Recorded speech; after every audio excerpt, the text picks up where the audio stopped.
Assalomu alaykum barchaga. Bugun biz Tekim 2019 kitobining 5-mavzusini tahlil qilamiz. Qani unda ketdik. Birinchi savol. DNK fragmentining bir zanjiri 1050 ta nukleotiddan iborat bo'lib, DNK qo'sh zanjiridagi timin nukleotidlari 10% ni tashkil etadi. Fragmentda guanin va sitozin nukleotidlari orasidagi vodorod bog'lar sonini aniqlang. Demak, bizda bitta zanjirda 1050 ta nukleotid mavjudligi ma'lum. Buni 2 ga ko'paytirsa, ikkita zanjirdagi nukleotidlar soni kelib chiqadi. Bilamizki, DNK qo'sh zanjirdan iborat. Bir tarafda adenin, timin, keyingisida guanin va sitozindan iborat. Uning bitta zanjirini 50% deb hisoblaymiz. Bitta zanjirini 50% deb hisoblaymiz. Keyingi zanjirni ham 50% deb hisoblaymiz. Shunda timinlar 10%, adenin ham 10%. 50 dan 10 esa 40% guaninga, 40% sitozinga qoladi. Ana endi bizdan guanin va sitozin so'ralganligi uchun 2100 ni 100% deb olib, 40% qancha deymiz? Shunda bizda 840 kelib chiqadi. Ya'ni umumiy guanin va sitozinlar soni. Bizdan ularning vodorod bog'i so'ralganligi uchun 840 ni 3 ga ko'paytiramiz. Ya'ni guanin va sitozin o'rtasidagi vodorod bog'lar soniga. Shunda bizda 2520 javobi kelib chiqadi. Demak, bizning to'g'ri javobimiz D. Demak, ikkinchi savol. 7 gram oksil kislorod yordamida oksidlanganda qancha kilokaloriya va kilojul energiya hosil bo'ladi? Demak, 1 gram oksil oksidlanganda 4,1 kilokaloriya va 17,6 kilojul energiya ajralib chiqadi. 7 gram oksidlangan esa qancha? Shunda A dan 28,7, B dan esa 123,2 bo'ladi. To'g'ri javob, ya'ni shu bo'ladi. Ya'ni D javob bizga to'g'ri bo'ladi. Keyingi savol 3. Sayg'oqning muskul hujayrasida energiya almashinuvining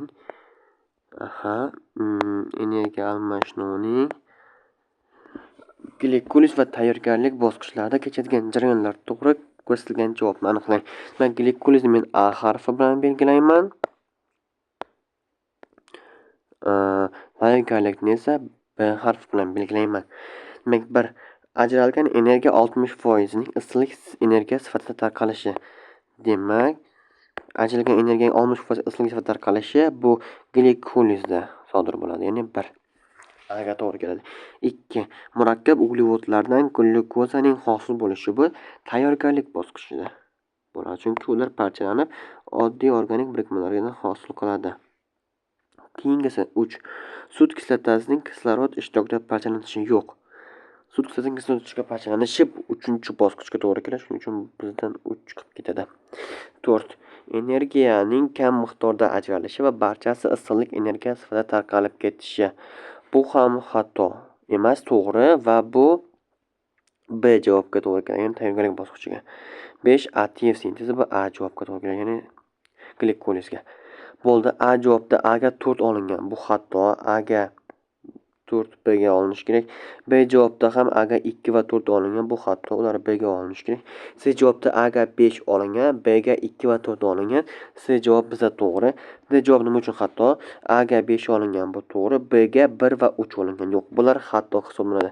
Shuning uchun bizda to'g'ri javob C bo'ladi. 4-savolni ko'ramiz. Demak, oksil sintezida sodir bo'ladigan jarayonlar to'g'ri ketma-ketlikda berilgan javobni aniqlang. 1.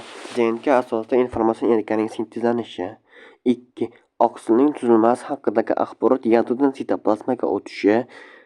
3. Polipeptid zanjirining ribosomadan ajralishi. 4. Informatsion RNK kodonlariga transport RNK antikodonlarining komplementar tarzda bog'lanishi. Bu savolni variantdan ketib ishlagan osonroq hisoblanadi. Shuning uchun variantdan ketamiz. A. 4. A javobda 4. Informatsion RNK kodonlariga transport RNK antikodonlarining komplementar tarzda bog'lanishi yo'q. Bu to'g'ri kelmaydi. Bu birinchi bo'lmaydi hech qachon. Shuning uchun A javob chiqib ketadi. Demak, C javobda ham birinchi 4 kelganligi uchun C javob ham chiqib ketadi. Endi B javobni ko'ramiz. Birinchi 3 kelyapti. Polipeptid zanjirining ribosomadan ajralishi yo'q. Polipeptid zanjirining ribosomadan ajralishi bu oxirgi bosqich hisoblanadi. Shuning uchun B javob ham chiqib ketadi.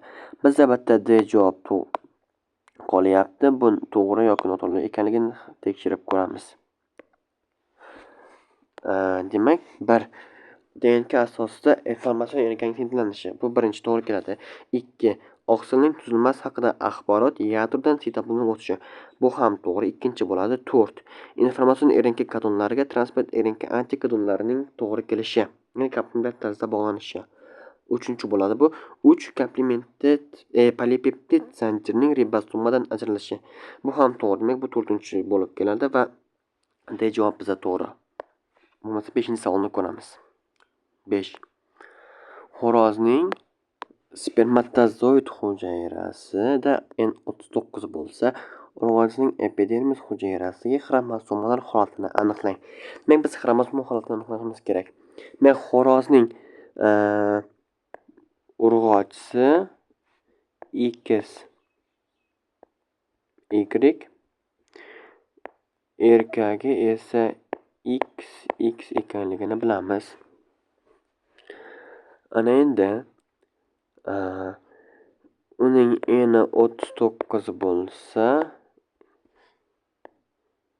2 eni esa 78 bo'ladi. Ya'ni eni 39, 2 eni esa 78 bo'ladi. Endi A javobga qaraymiz. 39 juft avtosoma deyapti. Yo'q. Avtosoma har doim gaploid to'plamda bittaga kam, diploid to'plamda esa ikkiga kam bo'ladi. 39 juft degani bu diploid bo'lib ketadi va 78 ta bo'ladi. 39 juft avtosoma bu xato. 38 juft avtosoma bo'lishi kerak edi. Shuning uchun A javob xato va chiqib ketadi. B javob 76 ta avtosoma va jinsiy XY xromosoma. Bu javob esa to'g'ri keladi. Chunki 76 ta avtosoma va jinsiy XY xromosoma bo'ladi. Bu javob to'g'ri bo'ladi. Ana endi C. 78 ta avtosoma yo'q. 78 ta avtosoma emas, 76 ta avtosoma bo'lishi kerak. D. 39 juft avtosoma yo'q. 38 juft avtosoma bo'lishi kerak. Shuning uchun D javob ham xato.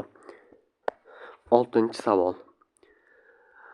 O'rdakning spermatozoid hujayrasida N40 bo'lsa, urg'ochi o'rdakning epidermis hujayrasidagi xromosomalar holatini aniqlang debdi. Demak, bizda qushlarniki bo'yi aytganimizdek, urg'ochisi XY, erkagi XX bo'ladi. Ana endi N40 bo'lsa, 2N esa 80 bo'ladi. Ana endi A javob 78 juft avtosoma yo'q. 78 juft emas, 78 ta bo'lishi kerak edi. A xato. B. 40 juft avtosoma yo'q. 40 juft avtosoma emas, 39 juft avtosoma bo'lishi kerak. B javob ham xato. C. 40 juft avtosoma yo'q. 40 juft avtosoma emas, 39 juft avtosoma bo'lishi kerak. D. 38 ta avtosoma va jinsiy XY xromosoma bo'ladi va D javob to'g'ri keladi. 7. Tut ipak qurtining spermatozoid hujayrasida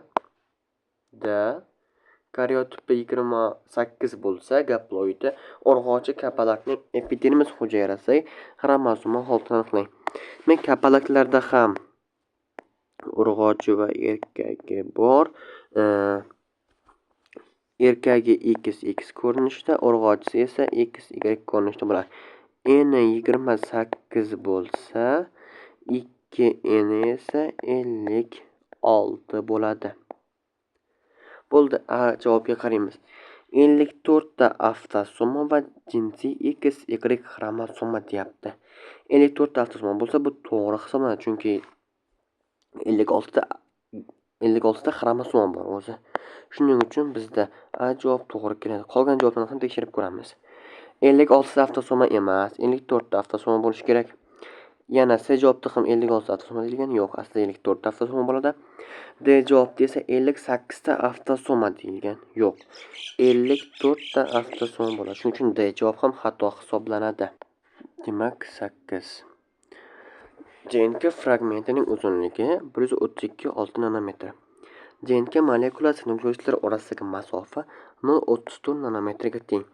Mutatsiya tufayli qo'sh zanjirdagi 12 juft nukleotid tushib qoldi.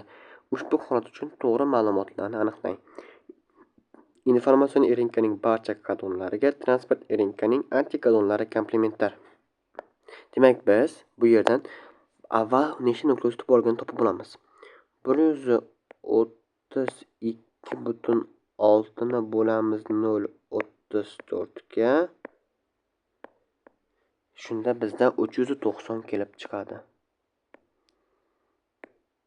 Bu bitta zanjir. Shuning uchun buni 2 ga ko'paytiramiz va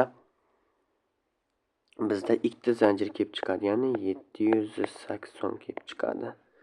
Bo'ldi. Bu ikkita zanjirdagi nukleotidlar soni. Ana endi biz birdaniga bu yerdan oqsilni ham topib qo'yishimiz mumkin. Shuning uchun bizda bitta zanjir, ya'ni oqsil hosil bo'lishi xuddi shunday bo'ladi.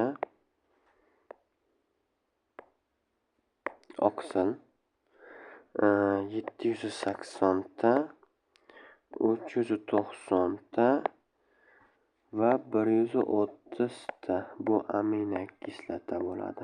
Qolgani nukleotid. Demak, bitta zanjir bo'lganligi uchun informatsionika bu 2 ga bo'linadi.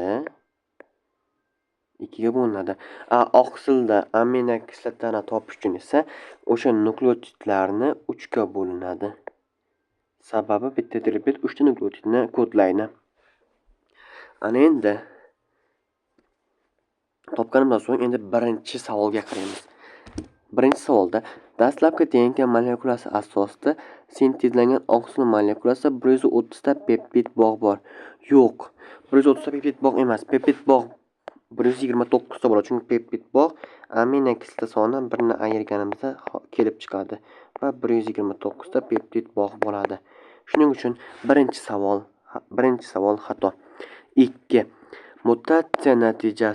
Mutatsiyadan keyingi yangi DNK molekulasi asosida 126 ta aminokislotadan iborat oqsil sintezlanadi. Xo'sh, bu mutatsiya yo'q paytidagisi edi. Endi biz mutatsiya bor paytidagisini ko'ramiz. Demak, mutatsiyaga uchragandan so'ng 12 juft bo'lgani uchun 12 ni 2 ga ko'paytirsam 24. Demak, 24 ta nukleotid tushib qolgan. 780 dan ayirsam 24 ni shunda kelib chiqadi 756 ta nukleotid qolgan mutatsiyadan keyin. Demak, bizda ikkinchi savolda aytilganki, mutatsiyadan keyingi yangi DNK molekulasi asosida 126 ta aminokislotadan iborat oqsil sintezlangan. Demak, hozir tekshirib ko'ramiz. 756 bu ikkita zanjirdagi. Buning bitta zanjirini topib olamiz. Bitta zanjirini topish uchun buni 2 ga bo'lamiz. Shunda 378 bu bitta zanjir kelib chiqadi. Endi buni biz agar 3 ga bo'lsak, aminokislota soni kelib chiqadi. Ya'ni 126 ta. Demak, bizda ikkinchi javob bu to'g'ri. 3. Mutatsiyadan keyingi yangi DNK molekulasida 378 ta nukleotidga ega informatsion erinka sintezlanadi. Boya ko'rganimizdek, bitta zanjirda 378 ta nukleotid bo'lgandan so'ng informatsion erinkada ham 378 ta nukleotid bo'ladi, chunki u ham bitta zanjirdan iborat va mutatsiyadan keyingi deyilgani uchun 3-javob ham to'g'ri hisoblanadi. 4. Dastlabki DNK qo'sh zanjirda jami 390 ta nukleotid mavjud. Yo'q, qo'sh zanjirda 780 ta nukleotid mavjud. 390 ta bu bitta zanjirdagi nukleotid hisoblanadi. Shuning uchun 4 ham xato bo'ladi. Bizda esa 2 va 3 savollari to'g'ri bo'lyapti va bizda C javob to'g'ri bo'ldi.